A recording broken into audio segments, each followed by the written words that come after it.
Chris, welcome to the podcast. Delightful to have you here. Lovely to be here, mate. Thank you for the invite. So, Chris, talk to me. What is freedom? Freedom. Yeah, it's a big question, mate, to be honest. But freedom for me has really boiled down to, I guess at this point in my life, choice. It's really about choice. Being able to make decisions without having restrictions around time, money, energy, location, all these different things. For so long in my life, I was just restricted by all of those different areas. And now it's really about creating a lifestyle for myself where I can literally do whatever I want, whenever I want, with whoever I want, in whatever way that I want. So I think choice is the word I would sum up freedom for me at the moment. Yeah, that does sound like a dream scenario to be able to do what you want, when you want, with who you want. And I think many people would crave that. And, certainly people that have been stuck in a 9 to 5, I use the word stuck. Sometimes people don't know how to get out of that. And I think, from your past, I feel like you felt like you were stuck in a 9 to 5 at one stage. I was stuck in 3. Yeah, I was stuck in 3 separate jobs. And when I say sucked the soul from my body, it's an understatement. It was not really worth my time or energy. I didn't want to get up in the morning. And I guess like a lot of people, I didn't know how to get out of that. But what I did know is that I needed to. I absolutely had to get out of that. What was that feeling? Going to work, 9 to 5, soul-crushing job. You've got this one incredible life to live. Like, how are you feeling during that time?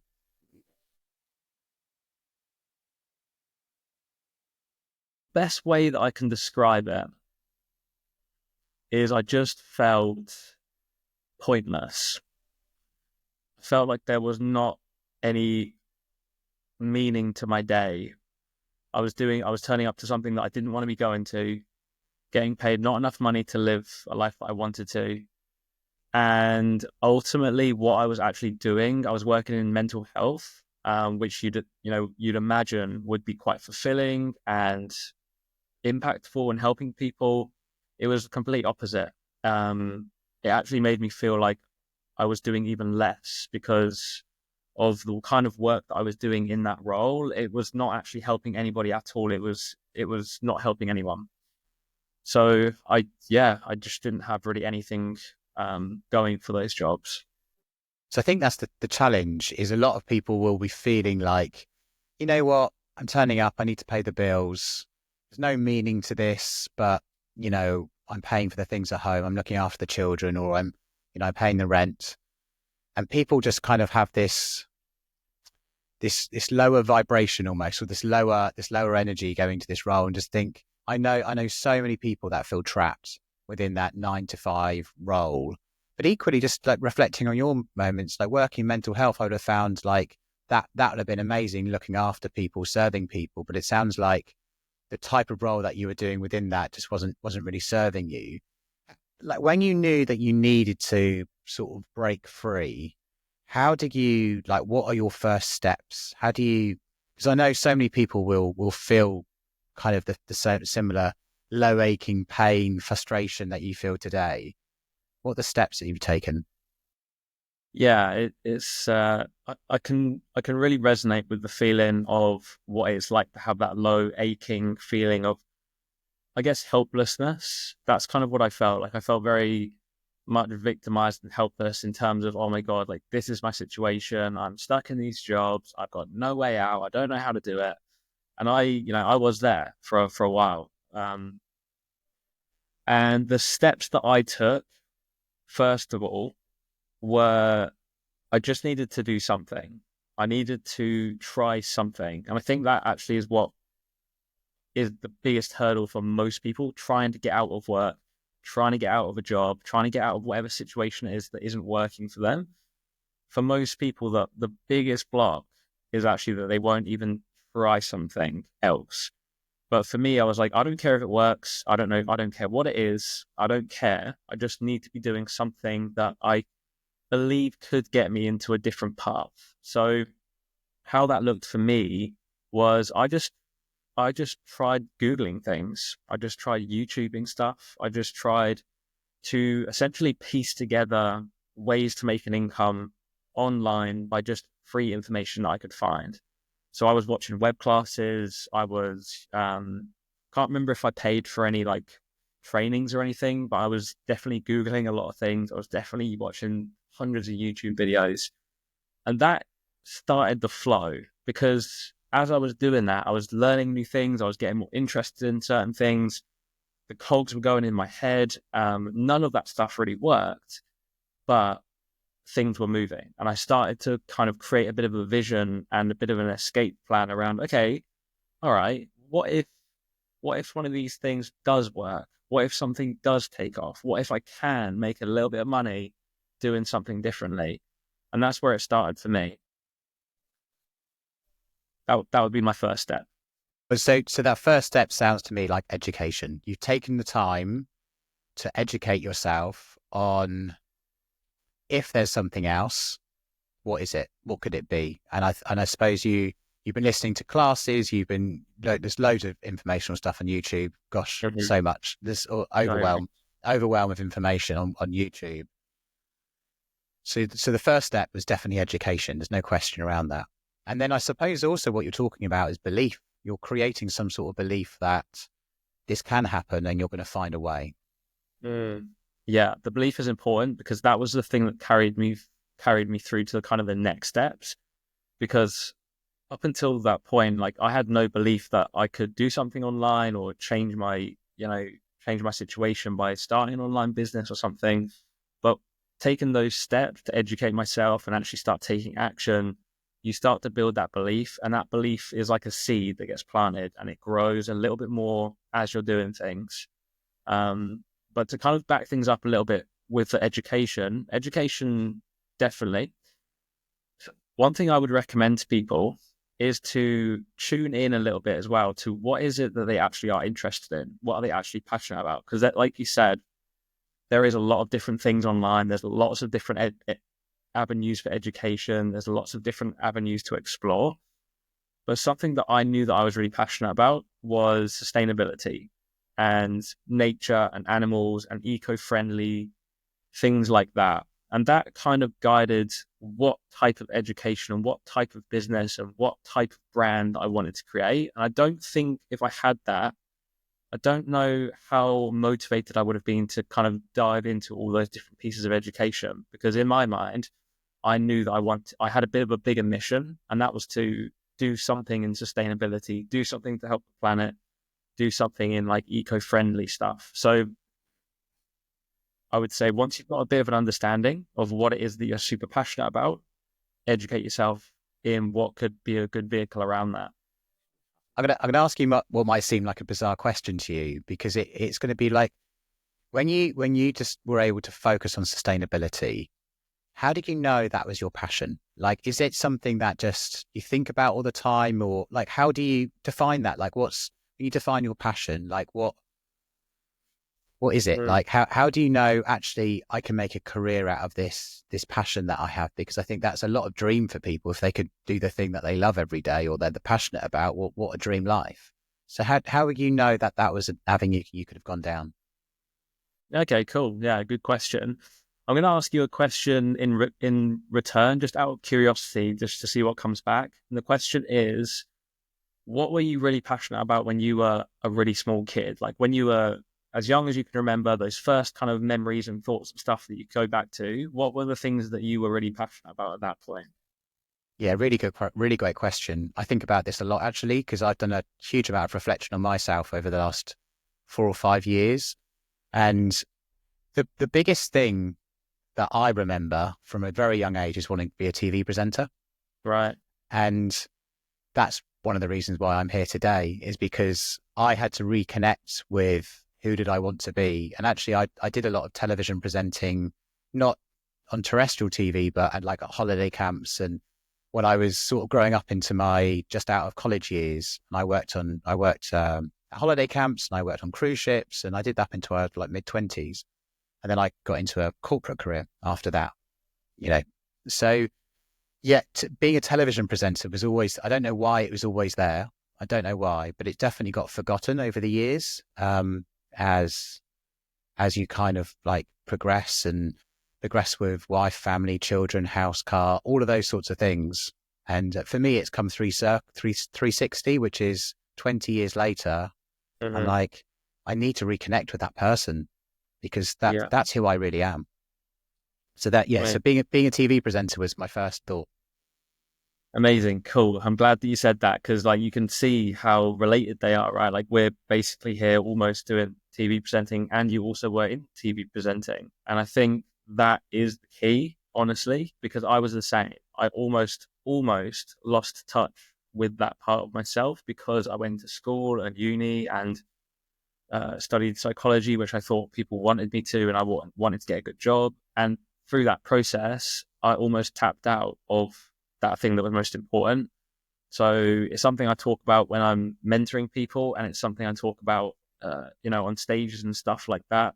And I always just get people to connect in with what did you love and what was you passionate about and what were those things deep inside of you as a kid? Because as a kid, we are connected to something which we kind of lose touch with sometimes when we become older.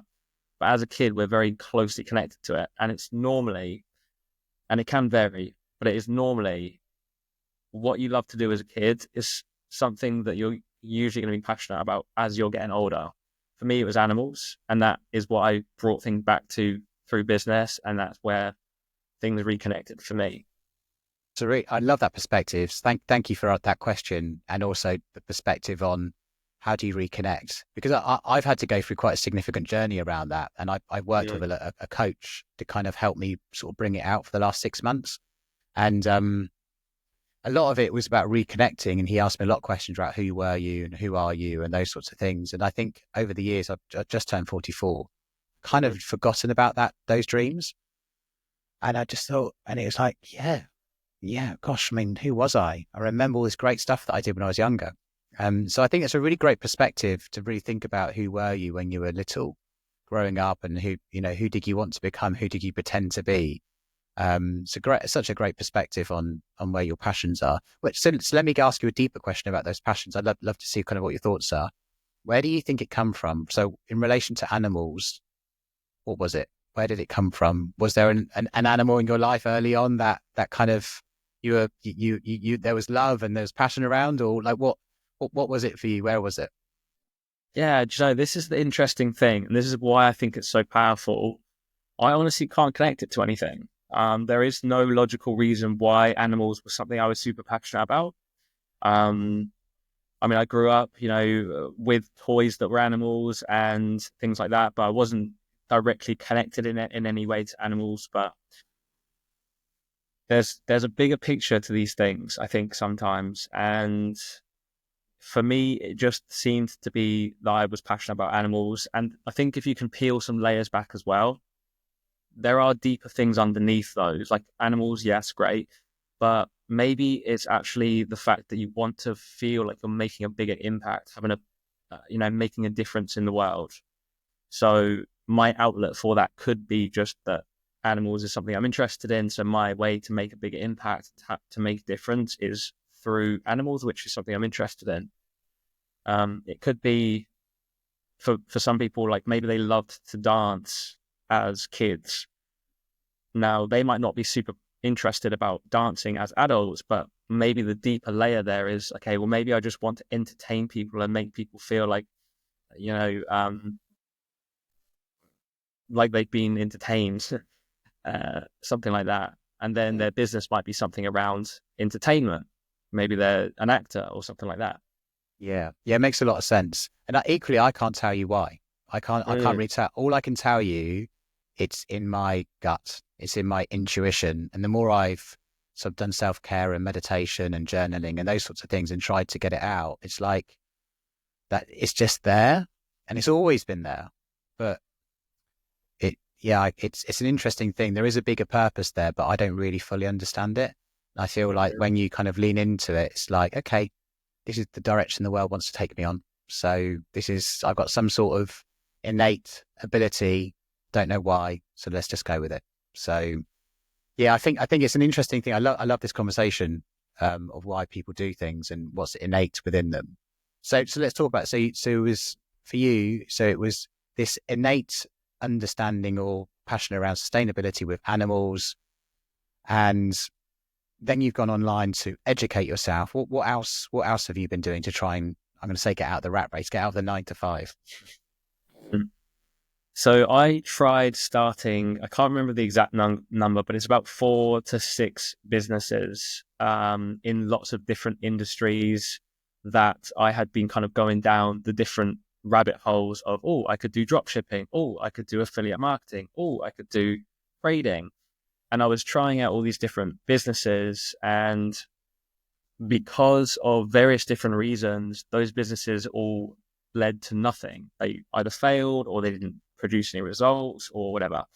Not to say I didn't learn enormous amounts from every single thing, but something was missing in each one of those businesses. Like, I had a very clear idea of what, like we started this conversation with, what freedom was to me. And although I could see the benefits of those different business models, I could never see the full picture, the long-term vision of the kind of lifestyle that I wanted for myself, which was complete freedom, not having to work 24 hours of the day on a business, not having to be glued to a computer screen, being able to actually generate money that is worth putting time and energy into. So I basically just had to sift and sort through all these different businesses, trial them out, test them out, see if it was a good fit, line it up against my values and line it up against my vision and my goals, and just make a decision on, is this the fit? Is this the vehicle that I need that's going to get me to where I want to be? And if it wasn't, then I just accepted that. And I was like, okay, I've contributed a year or 2 years to grow in this business. It's not what I thought it was going to be.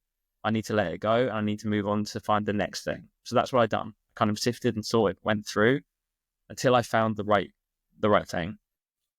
It's really interesting there because it sounds like you were very open to failure, and you're very open to the feedback of failure, and say, okay, the growth is I've learned some stuff that didn't work. I adjust myself, and then we go again. What's your relationship with failure? My relationship with failure, you know what? It's actually something that I'm not worried about it anymore. And I actually wouldn't say that I'm never kind of worried about failure. It just kind of creeps up on me to a point where I think, oh, that hasn't worked. Like my expectation was never, I'm going to try this and it might fail. My expectation with all of the things I've always tried are, I'm going to try this and surely it's going to work. And I'm almost surprised at the fact that it does fail. But maybe that positive expectation, like maybe that kind of overcomes the negative effects of what sometimes failure can create. But I just never expected the failure to come. But when it did come, I just had to accept it and be like, okay, this hasn't worked out. That's okay. That just means we need to try something new. And I have always had that mindset around business and trying different things and all these kind of things. That's not to say I didn't get frustrated and, upset, angry, and waste a lot of time and energy and lots of different things. But the reality is, like, failure is just part of life, and it is a huge part of business, and it is a huge part of entrepreneurship, especially. I think we get protected a lot from failure in the normal world, in our jobs, in our schools, in our homes. Failure is something that is made out to be like some horrible, negative, awful thing, and it's swept under the carpet and never spoken about. Whereas in business, it's brilliant. I'm glad you failed. Well done. Tell me all about it. What have you learned? It's a much more accepted thing, but it's quite a jarring thing to go from like working in a job, school where nobody talks about failure, into business where failure is almost expected, encouraged almost. Yeah, I think there's definitely, I feel like certainly in the realms where I am, I see failure a lot, but it's as in a positive way. You've got to try things, And you can, what I love take from what you said there is an optimistic view of this is going to work and I'm going to put everything into it. I'm going to be fully behind the idea. But it's almost that when something has failed, you've recovered quickly, right? What have I learned? Adjust, move on.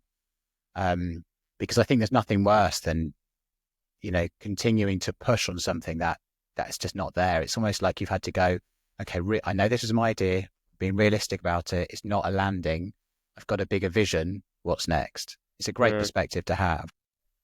Yeah. And there is definitely a fine line between knowing when to continue pushing through something that maybe looks like it's failure and actually not going hard enough and kind of bailing out too soon and saying, oh, that was a failure. When actually, if you'd pushed a little bit harder, if you'd gone a little bit further, it wouldn't have been a failure. It wouldn't have been a success. And that is something that I do see in business a lot. People starting a business or starting something new and not going all in and then classing it as a failure, when if they had just gone a little bit harder or pushed a little bit longer or, done a few small tweaks, they would have come out the other side a massive success. So that's something I see a lot. Do you feel like there could be quite a fine line between success and failure, or even just sustaining a business? If it sometimes can be down to a few tweaks. Yeah, I mean, I've seen people battle to get their business to where they want it to be. Getting some results coming in. I've seen them battle day after day after day, and then all of a sudden one day something shifts, and it's like almost an overnight thing. They've gone from, if you'd have asked them on that day, how's things going, they would have been like, oh, it's not working, it's a failure. If you'd have asked them the day after this event had happened, they'll be like, oh my God, I've finally cracked it. I've got it. I've nailed it. And that for me is like, that's why I'm always encouraging people, like, keep going until you absolutely know 100% that it is not the thing you should be pushing for, or, and it's a fine line. It takes, I think, a little bit of experience sometimes to figure it out.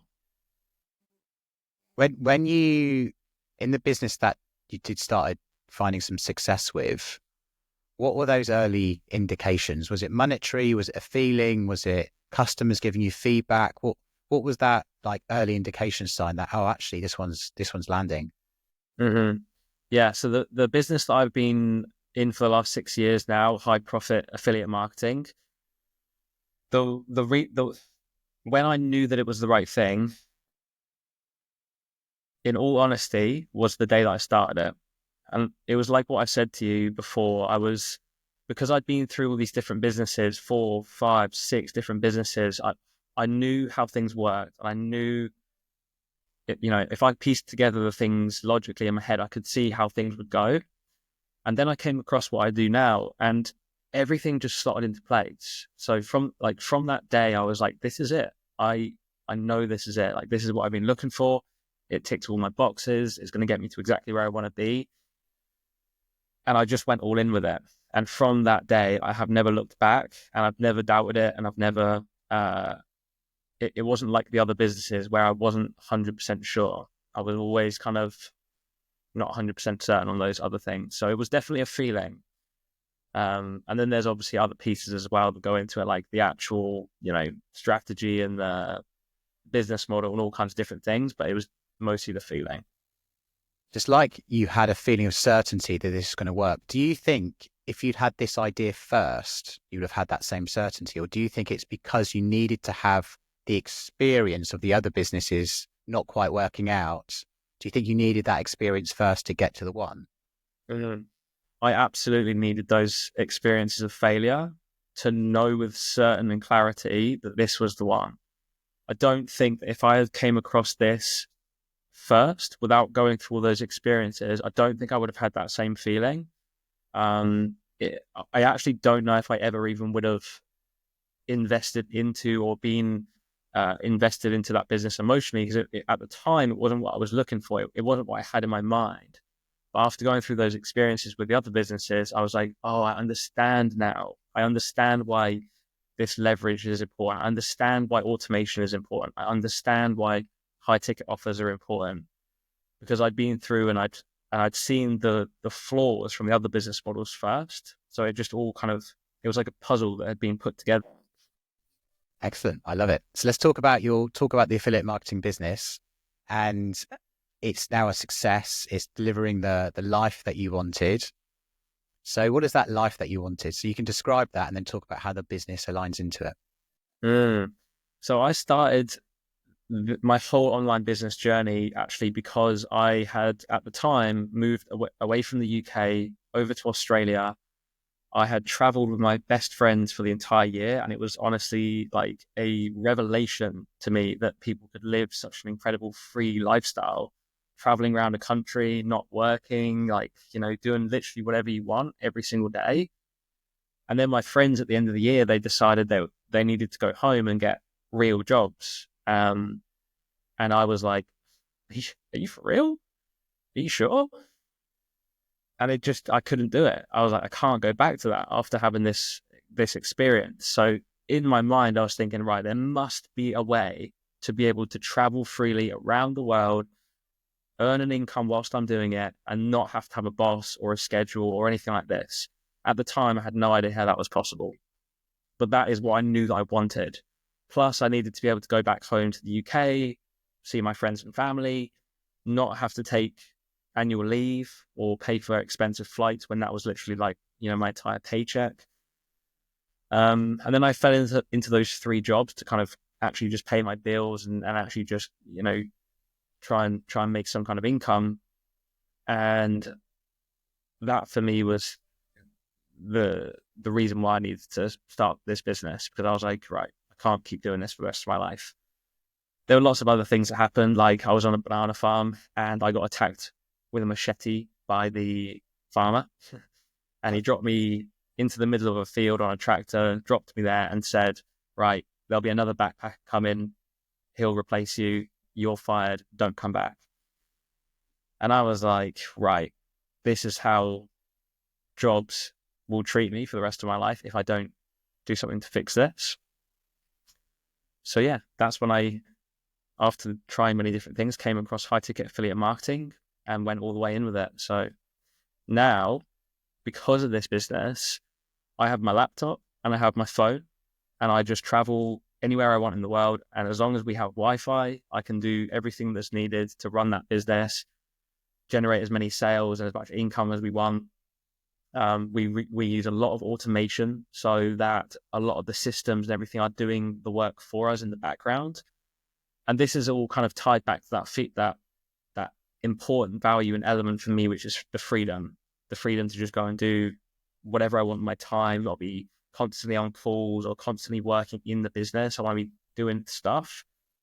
And the high ticket offers is what provides the income that's actually worth my time, because a lot of businesses that I used to look into were selling low ticket products, 20, 30 pounds.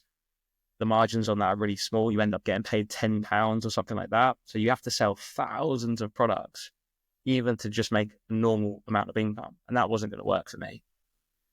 So it just ticked all the boxes to create freedom, to create choice, and actually to create impact, because we do work with products that are high value, high impact, actually making a difference in the world. Love that. Absolutely love that. Can you talk me through, there's 2 things I actually want to talk to. I'd love to, actually, before, I want to talk about the business, but I also want to find out what happened with this farmer with the machete, because that must have been a terrifying experience. It was because at the time when I was in Australia, in order to get another year as a backpacker, you had to do, I think it was 6 months work on a agricultural farm, so fruit picking or something like that. And all the backpackers are the ones that do the work, and they also have, you know, people that from other countries which they pay a really low wage to. We actually got paid a better wage than a lot of people there, but they treat everybody as they are just an expendable number, as a slave basically.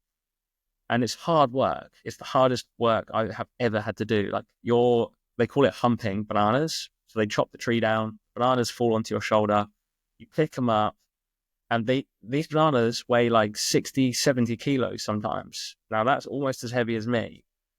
And you're doing that all day, putting it onto a truck, getting another bunch, putting it onto a truck all day, hardly any water, it's super hot, and they're literally shouting at you and screaming at you to make sure the bananas are put on the truck carefully, otherwise you bruise them. And it was just horrendous. So I just, there was this one guy, this one farmer was really laying into some of the backpackers. He was really shouting at me.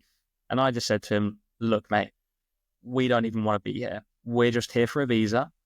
And if we weren't here, you'd be screwed because no one else is going to do this job. So treat us with respect, actually treat us like humans, and like, we'll be happy to work for you.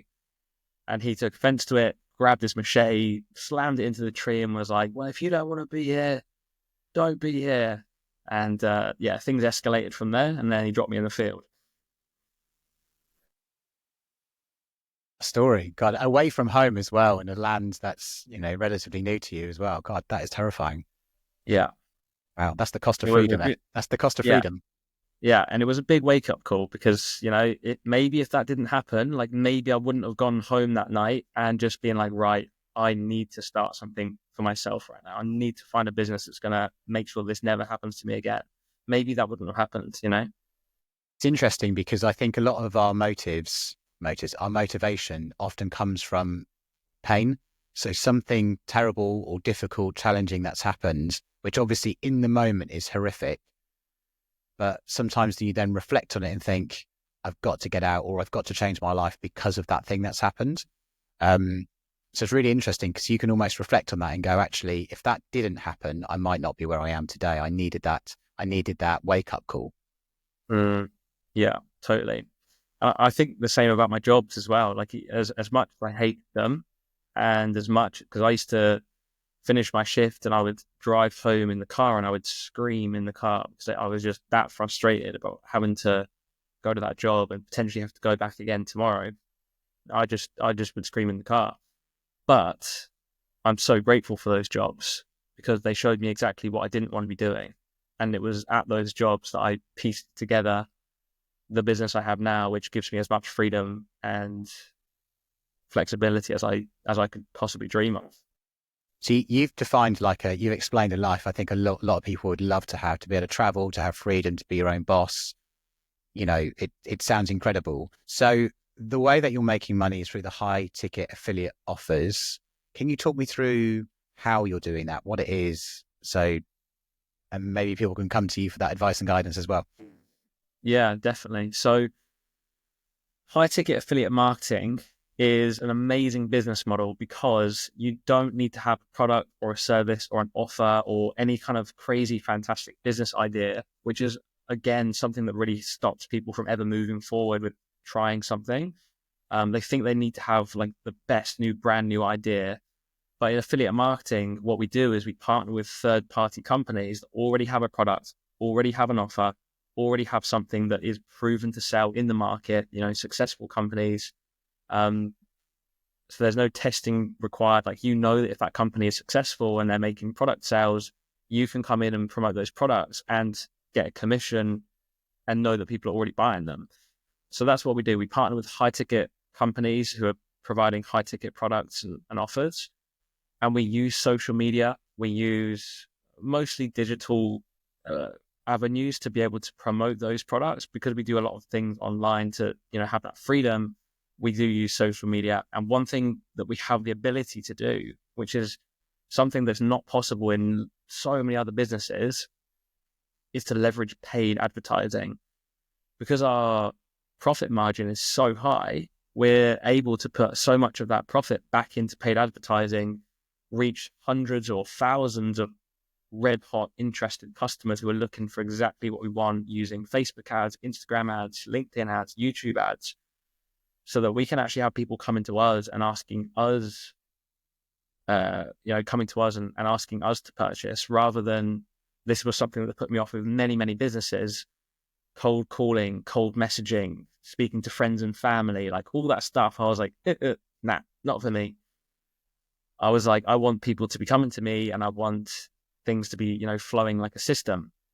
So that's what we do. We promote the products, we get paid when they sell, and then we use the digital world to make our life easier by implementing automation and systems and processes that essentially do a lot of the work for us. And that's where the freedom side comes in. So we use sales funnels, and we use automated emails, and we use pre-filmed webinars, all these kind of resources that basically create a sales system which does the selling for you in the background whilst you're at the beach, at home with your family. You know, I've literally made sales whilst I've been 30,000 feet in the air on a plane. I've been making sales whilst I've been scuba diving 20 feet down, all kinds of different things, because those systems are doing the work for you. And that's something that you don't get to have in a job, because if you're not working, you're not getting paid. So it's great here. So because I'm all about, in my career, creating repeatable systems. We're talking a very different avenue here, but so you're certainly resonating with me when you're thinking about systems, routines, processes. If someone's wanting to get on this journey, what can they do? So it sounds like there's a lot to learn, a lot to do. What's the first step? Mm-hmm. The first and easiest step that I always recommend to everyone is get support from a mentor who's already done it.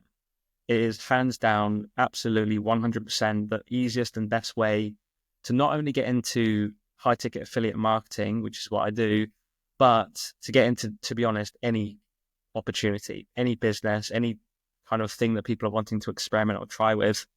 If they want to go fast and they want to reduce their stress, reduce the amount they're going to have to invest, reduce their rate of failure, having a mentor will make things so much easier. And that's why we've created what we have, to provide that mentorship and the community and the framework that people can literally follow, so that it's proven system that is repeatable, so that if it's worked for me, it can work for someone else. And that's what I always suggest people do when they're looking to start anything. Find a system that is repeatable and duplicatable, that you can implement yourself and get the exact same results as the person who's providing it to you. Incredible. How much, when you're mentoring, supporting someone, how much of it do you have to think about their mindset and changing their mindset from being an employee to an entrepreneur? How much work do you need to necessarily do that at the beginning sometimes? Yeah, mindset is 80% of the entire process. So I really do speak to people a lot about their mindset when they're working with me or when they're working within our community or our team, because it is a big shift to go from an employee to an entrepreneur. You almost have to rewrite everything that you know about how the world works, how you operate as a person, in order to recreate yourself as a new identity, as an entrepreneur who works for themselves, does their own things, makes their own decisions, all these kind of things. It's not a difficult shift to make, but it is a really important shift to make.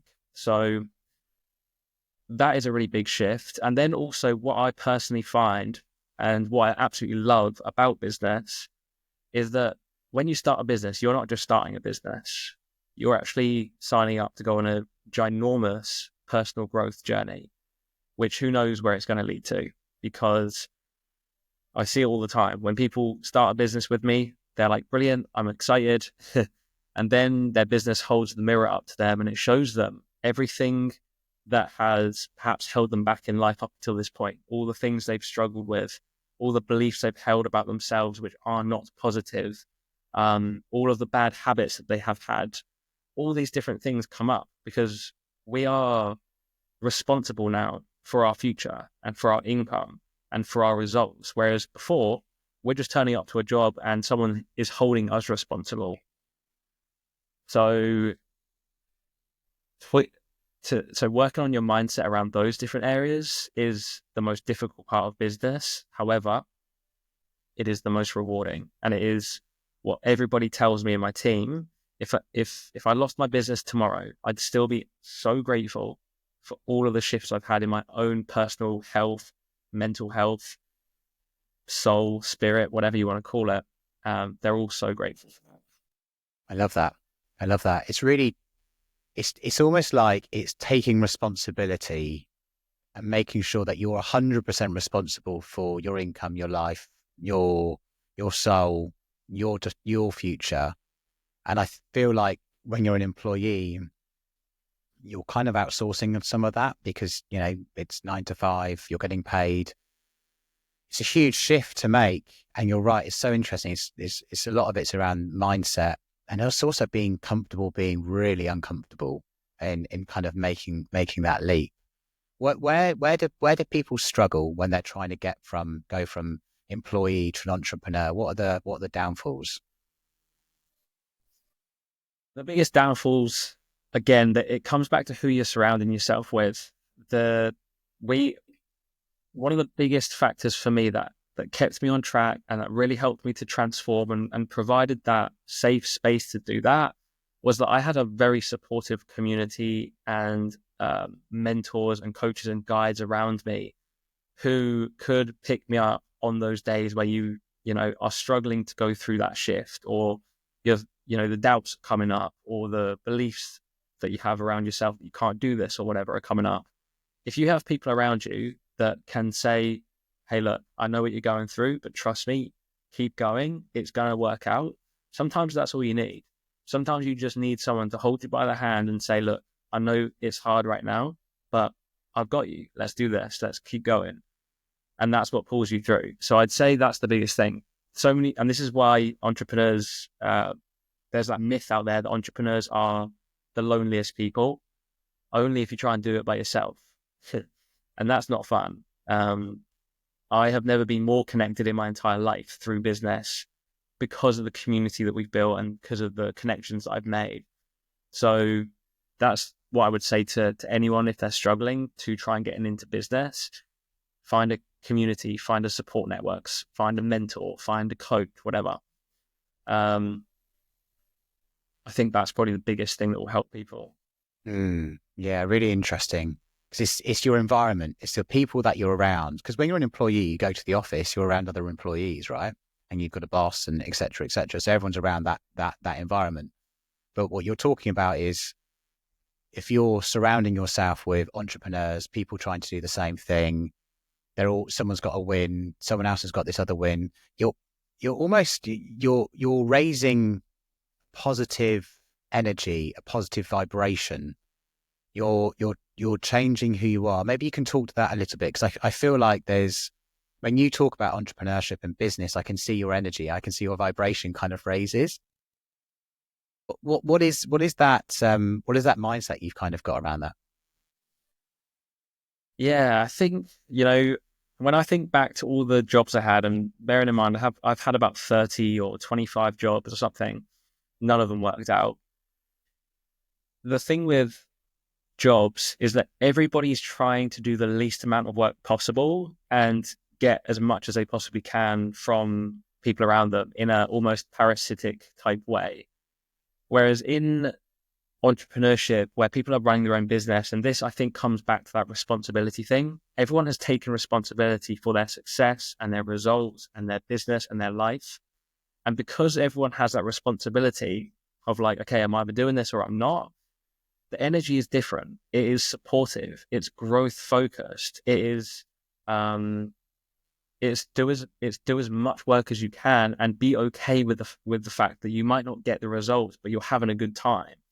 So it's almost two different ends of the spectrum where, if you're in this environment that people are just all dragging you down and it's actually like frowned upon to try and do better at work because you'll look better than your colleagues and stuff, that pulls you down so much. Whereas in business, where in entrepreneurship, like people are pulling you up.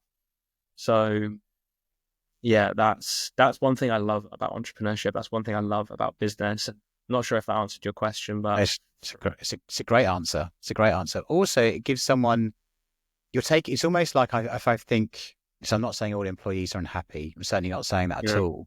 No. But there is definitely a lower vibration when you're in a job that you're unhappy around. And what you're talking about is a positive, supportive, collaborative environment, which, by the way, sounds dreamy. Like to work with other people that are motivated, want to get on in their life, make money, and they're doing it on their own terms. I mean, what an amazing group of people to be part of.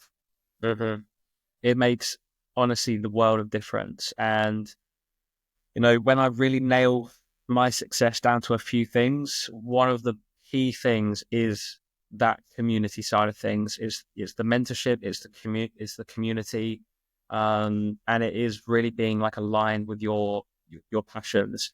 When I was in a job, I had essentially let go of my dreams. I had let them disappear into nothingness because that's not what the company, or that's not what the job title was. Whereas everybody's working towards their own mission, their own vision, their own dreams when they have their own business. And I think just being connected back to their actual true purpose, like what we spoke about before, when people are connected back to that true purpose and they actually have a vision and a goal of like what they want to do with their life and what is impactful and what is powerful, it's almost just, you can't help but feel that infectious energy of just like, I'm going where those guys are going, because that just seems like a much more powerful route to me. Let's talk about connecting with purpose there, because I feel like we've almost come 360 all the way back to the beginning, which is like, you've got to choose something that you're passionate around, and somehow it's defined as your purpose. And I think it's such an internal journey that people have to go on. And I've got to talk about my experience briefly here, which is when I was in a previous role, which I went to, which I thought was the business which was going to make all the difference. I had equity, we're going to make all this money. And then when it didn't work out, I just remember thinking, I've invested 5 years of my life into this. I thought this was the thing. This is what we all said it was going to be. And then, the business didn't do as well. The profit wasn't there. The customers weren't there in the same way it was. A few people made some money. Some people really lost out. The biggest thing I think about was just that loss of time, loss of energy. Oh, those years could have been spent. At the time, you're doing the thing that you think is going to make the difference. But now, when I reflect on that time, that wasn't purpose driven. It was money driven. It was, if we do this thing, I'll get X, and then I'll be free. And it's. I reflect now on going, I know why it didn't work out. The mindset wasn't there. It was the wrong thing. It was all focused on money. Everyone's focus was on money. It was never focused on purpose or improving the world. It was just focused on get this money, we all get out. And it's such a low vibration place to come from. Now I reflect on it. And when you start to tap into your purpose, your true, authentic purpose, your true, authentic self, which I think is really hard to do, by the way. This isn't easy. It's taken me many years. And it's reconnecting with those early years again. How can you've talked about the childhood. If someone's in a job right now, they're not happy, they're not passionate, how can they connect with that purpose? Because it comes right back to that very beginning. And then, because after that, then it's about mindset and doing the thing, but they need to find that purpose, really. Yeah, I don't know. Intuitively, the word that came to me was travel. Go traveling. I don't know what it is about traveling, but it just seems to unlock people at some crazy core level. Whether they love it or they hate it, it gives them some kind of clarity around where they need to be in the world. Why do they need to be there? Because that, I think, is the question people are asking. It's not necessarily where do I want to be in the world. It's like, why do I want to be there? And I just think traveling gives people that. So, in a lot of situations, sometimes that does mean quitting your job, buying a ticket, going and just seeing what happens. Or, what I support people to do now and really encourage people to do is build a business that allows you to go and do the stuff like that whilst still being able to make an income and actually, doing things. Because just because you have a business, it doesn't necessarily have to be the thing that you're most passionate about. Like, I wouldn't say that my business is the thing I'm most passionate about, but what it is a vehicle that allows me to pursue my passions. My business is the thing that funds my travel. It's the thing that allows me to connect and meet new people around the world. It's the thing that initiates everything. Without the business, I wouldn't be able to go off and do conservation trips in different countries. I wouldn't be able to spend weeks of my time volunteering, like any of those different things. So sometimes having that vehicle to allow you to move into your passions can be the thing. But if people's intention is not to do that, like they don't want to start a business or whatever, then I would honestly say quit and just go and try a whole bunch of different things. Yeah, I love that. I love that. Also, I love the way you're explaining it, which is you're using the business as a vehicle, so therefore you can pursue other purposes, other passions that you have. Because the thing I think about a lot is we don't have one single purpose in life. Absolutely not. The number of hats we wear, but also not just that, just the number of things that are available to us in this modern day world. Your purpose isn't one thing. It can be one thing for this day. Like today, we're going to have this amazing conversation. That can be a purpose, but I'm also going to be a father and I'm going to be a husband. And there's so many other things that you're going to be on that same time. Like there's not one purpose, not one passion that you singly have. It's just that's too one dimensional. This is the one thing I'm going to do. No, you're going to have many lives in this one life. If you follow kind of what's true to you and if you follow that life with interest and curiosity. So interesting. If someone wants more support and guidance from you, what's the best way of reaching out? How do you engage with people and how can you support people? Because I think so many people would hear your words of motivation and think, oh, I want that life. Yeah, I mean, I'm always more than happy to help people to find out if that is the right path for them and to support them if it is. And the best way to get hold of me is from social media, usually. So my Instagram is the best place to get hold of me. It is at I am Chris J. Brow. And we will be able to send over free information. We'll be able to have a chat. Because I do, ask people questions to find out, is this actually something that makes sense for you? Is it not? Because sometimes starting a business isn't the right fit for everyone. But if it is a good fit, then we have a whole bunch of free information. We have a very simple process to help people get started. We even have, the framework and the business model all set up, ready to go. So we have essentially a business that's, you put the key in, turn the ignition, and it's ready to go. It just requires that shift in mindset, like we spoke about, and it requires the actual commitment to do the work, actually show up, do what's required to make that business a success. Well, maybe you could just talk to us a little bit to the framework. What does that framework look and feel like? I know you mentioned systems, routines, processes earlier, but then you've mentioned the frameworks. What does that look like? So essentially what I've done is I've created a training platform that has recreated all of the steps that I went through in order to get this business to where it is now, thriving success. I've actually put all those steps into a click-by-click training platform. And we also create all of the required systems that are required to actually get sales happening within the business. So creating website and landing pages, teaching people how to run marketing and paid advertising, teaching people how to create content on social media, partnering people with a high-ticket offer that we already have and already are working with, and helping them to create all those systems around it. So by the end of about a 6-week period, we have people up and running in a brand new business that they are ready to kind of launch into. Plus, on top of that, we have one-on-one mentorship, support networks, weekly training calls, all that kind of stuff. So all those things together create a framework which people can follow and get results.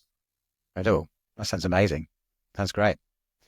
So the last question, really, because I think this might be the big one for people to either reach out or reconsider where they are today. If you think about how you felt during that 9 to 5, the 3 different jobs that you're doing, how soul crushed everything was, compare that to how you feel today, how you show up today in your current life. What's the transition? Like how would you describe your today life today right now? Oh, it's very hard to describe because it is completely different. The person who I was before was very lost, very ambitionless, very not miserable, but very hopeless, didn't really have any vision for the future. I wasn't looking forward to things, to be honest with you. And I didn't really have a way out of that. It was kind of a bit of a helpless state, to be honest. And it was almost as soon as I stepped into entrepreneurship that the weight just lifted. And I always say to people, it was kind of like in the beginning, I had a spoon and it was like the great escape. I was going to my job and I was like digging a little hole every single day out of my office. And all of a sudden one day, I popped out the other side. And it was like, that was when I quit my job. That was when I quit the next job. And it was like, I'd come out the other side, escaped the prison, and now I'm a free man. And now the person who I am is so different. I know exactly what I want. I know exactly where I'm going. I have full belief in everything that I'm doing.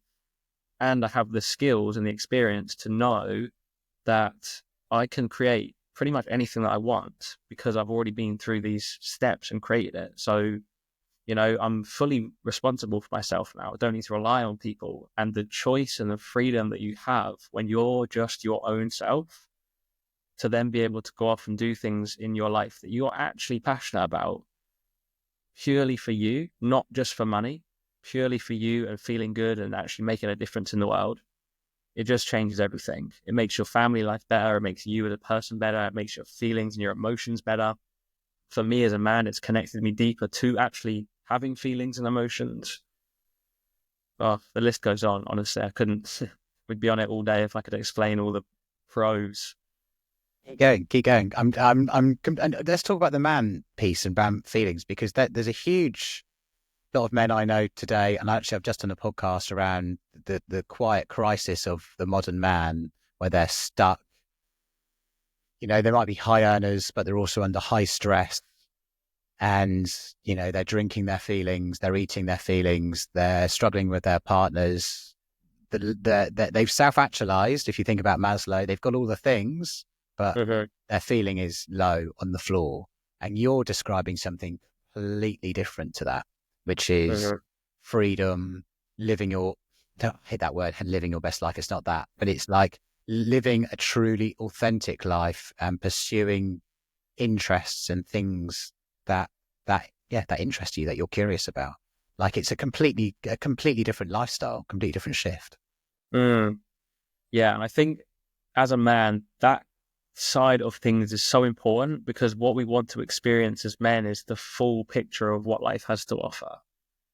And when we're stuck in a single job and we kind of have a single purpose and a single focus of make money, provide for the family, or whatever it is that people get stuck into, we really lose touch of what that means to be like, grounded as a man in our ability to just go out and explore the world whilst also doing things we're passionate about and having purpose and providing. So it's definitely freed up a lot of my energy to actually embrace more of that. In terms of the impact side of things as well, like, I'm doing things I genuinely feel make a difference or impactful. But one of the biggest things for me is that when I, before I'd started business, no one had ever told me about emotions or feelings, and no one had ever explained to me things about vibration or energy, which I think you mentioned before, when we spoke about low energy and high energy. But like, energy and vibration is so powerful and so important in every area of our life, but we don't get taught any of that stuff at school. So when I'm starting to learn about energy and vibration and feelings and thoughts and how these things impact our reality and what we're creating, well, it just changed everything for me. And, I wanted to actually be feeling my feelings. I wanted to be thinking positive thoughts so that I was creating the reality that I actually wanted. Whereas before, I was just haphazardly creating, whatever feelings and emotions were coming up, which were all triggers and patterns and old systems that I learned from childhood, which were not supportive. So business really shines a light on all of that stuff and makes you kind of become aware of it.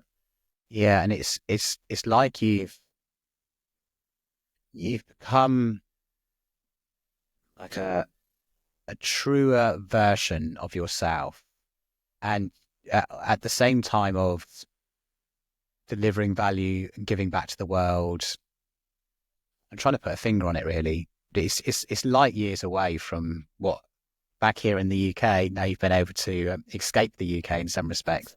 It's light years away from what a lot of men are here currently experiencing. Yeah, yeah. It's that reconnection with who we really were always meant to be and always were supposed to be before it got knocked out of us and before it got trained out of us.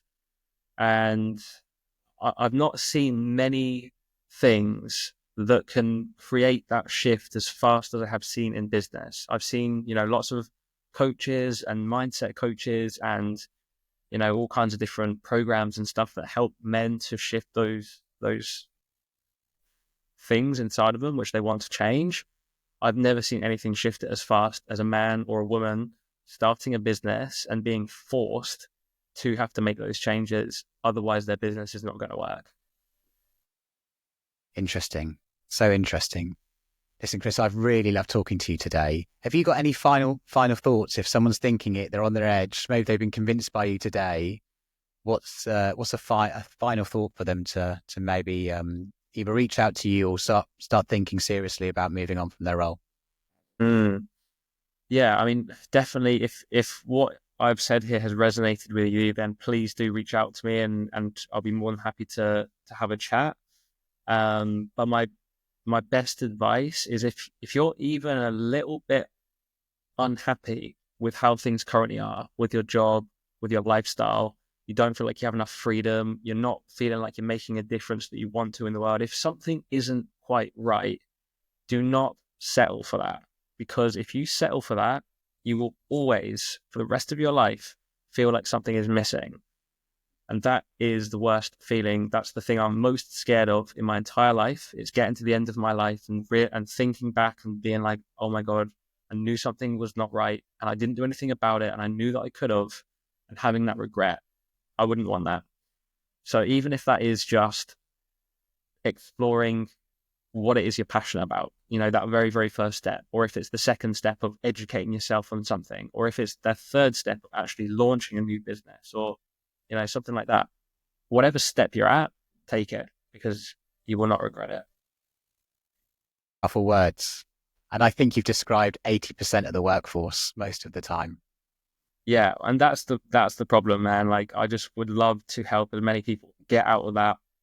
80% is a huge number. And yeah, a lot of the people that I speak to, they are people who are in the workforce, not happy, and just haven't yet made that shift to make it their priority to change that. And if not now, then when? Incredible. Powerful words. Chris, thanks so much for your time today. It's been a real pleasure talking to you. I appreciate it. Yeah, you too, Simon. Thanks so much for your time. And I look forward to chatting with you soon.